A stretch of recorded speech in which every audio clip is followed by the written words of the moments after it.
pag-uli na ako. Malipayon kay si mama. Kay. Malipayon ka, nakakanta ako sa kong anak bayi. Pero wadyo ka ni Kuan gid ganina pag wala kong nisultig na parcel. Kasi ano to eh. Abi, CJ, abi, mga bata. Ikaw di ay. Nailan ni ko ni mo dayon tong pag yun ako na parcel. Wala, di ko kailas na kuha, tingog. Pag yun ako na parcel. Kaya kung unahon ako sa karon, gimantay mo gid ko og kuan. Mantay mo kog kanang puro kakao. Anong ulam ka sa tingog? Ha? Ano ulam ka sa tingog? Wala lagi kay tok-tok lagot tok-tok. Kato pag yun ako parcel ba? Parcel na, o ko parcel. Pag abla na nimo ayak ko man inailan. Surprise lagi. Wag ka nagkuhan og mama. O kapag Nag-chat tanaw ko sa gabi nimo. ako na tanaw man sa kuan na. Wala mo ko nang tanaw sa Ginger. sa cellphone kanadlok naman ko ng mga scammer. Namor na sulami, malok mo kan masin ko na scam do siya. Na.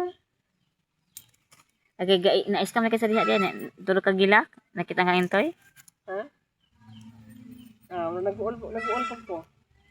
Pila din na scam nimo day? Basta. Pila gani? Di na lang yung kanon kay kapuya na lang. 5,000? Kwarta. 5,000? 10,000? Basta dako na day. Sobra sa Naman gapon siya sa messenger. 10,000? Ha? Unsa man? Siya siya send. Kanang Gcash, but niya. Wala siya na po ang niya. Lo. Naman nito ko ni Juan, kanang ni Intoy? dili sa ministro, wa dili maghatag-hatag ng kuan, di ka maghatag og kwarta. Kabalo din sa day. Pag Amerikana siya diha og unsa. Kabalo. Wala pa nahitabo.